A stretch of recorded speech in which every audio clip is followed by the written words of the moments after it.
What's up? I'm Elly Awesome, and today I'm unboxing the Kinda Coral Google Pixel 6. Yeah, it's that like pinkish, reddish colored new Pixel. Look at this design. It's new and fresh. Let's just get into it. Oh, I love a good peel. Let's open it up. Unveiling.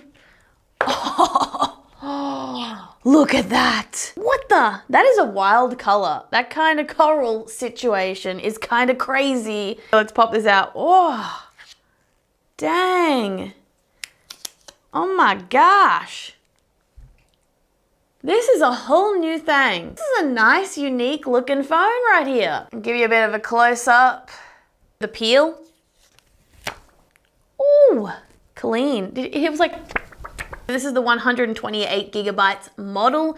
It does come in other sizes. This is the baseline. It's the 6.4-inch display, and it has a variable refresh rate of 60 to 90 hertz. Whereas the Pro, a little bit more speedy, a little bit more funky fresh, up to 120 hertz at a variable refresh rate. What we got in the box though, we have the USB-C to USB-C charging cable, a USB to USB-C adapter. That's a welcome addition. We've got a little manual, I suppose.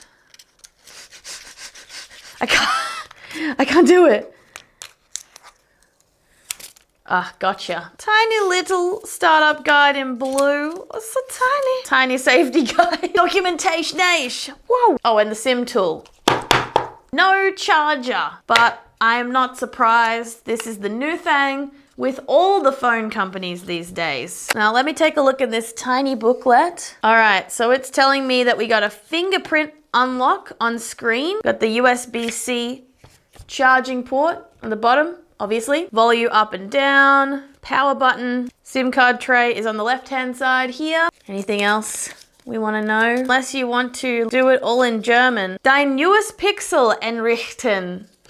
Wir helfen dir gerne weiter. Just brushing up on my German. So let's take a look at the cameras really quick. We have the fairly large 50 megapixel main camera here on the back, and then we have the smaller 12 megapixel ultra wide. Really looking forward to seeing how these go in use. That's a fairly big flash as well. This thing is IP68 water and dust resistant, and well, there's a lot going on inside of here with the new Google Tensor chip, along with a ton of interesting and exciting features. Let me know in the comments what you'd like to see in the full review of this phone, and in the meantime, you can check out my Google Pixel 6 Pro unboxing. Subscribe for more, and hopefully I'll see you guys next time. Bye-bye.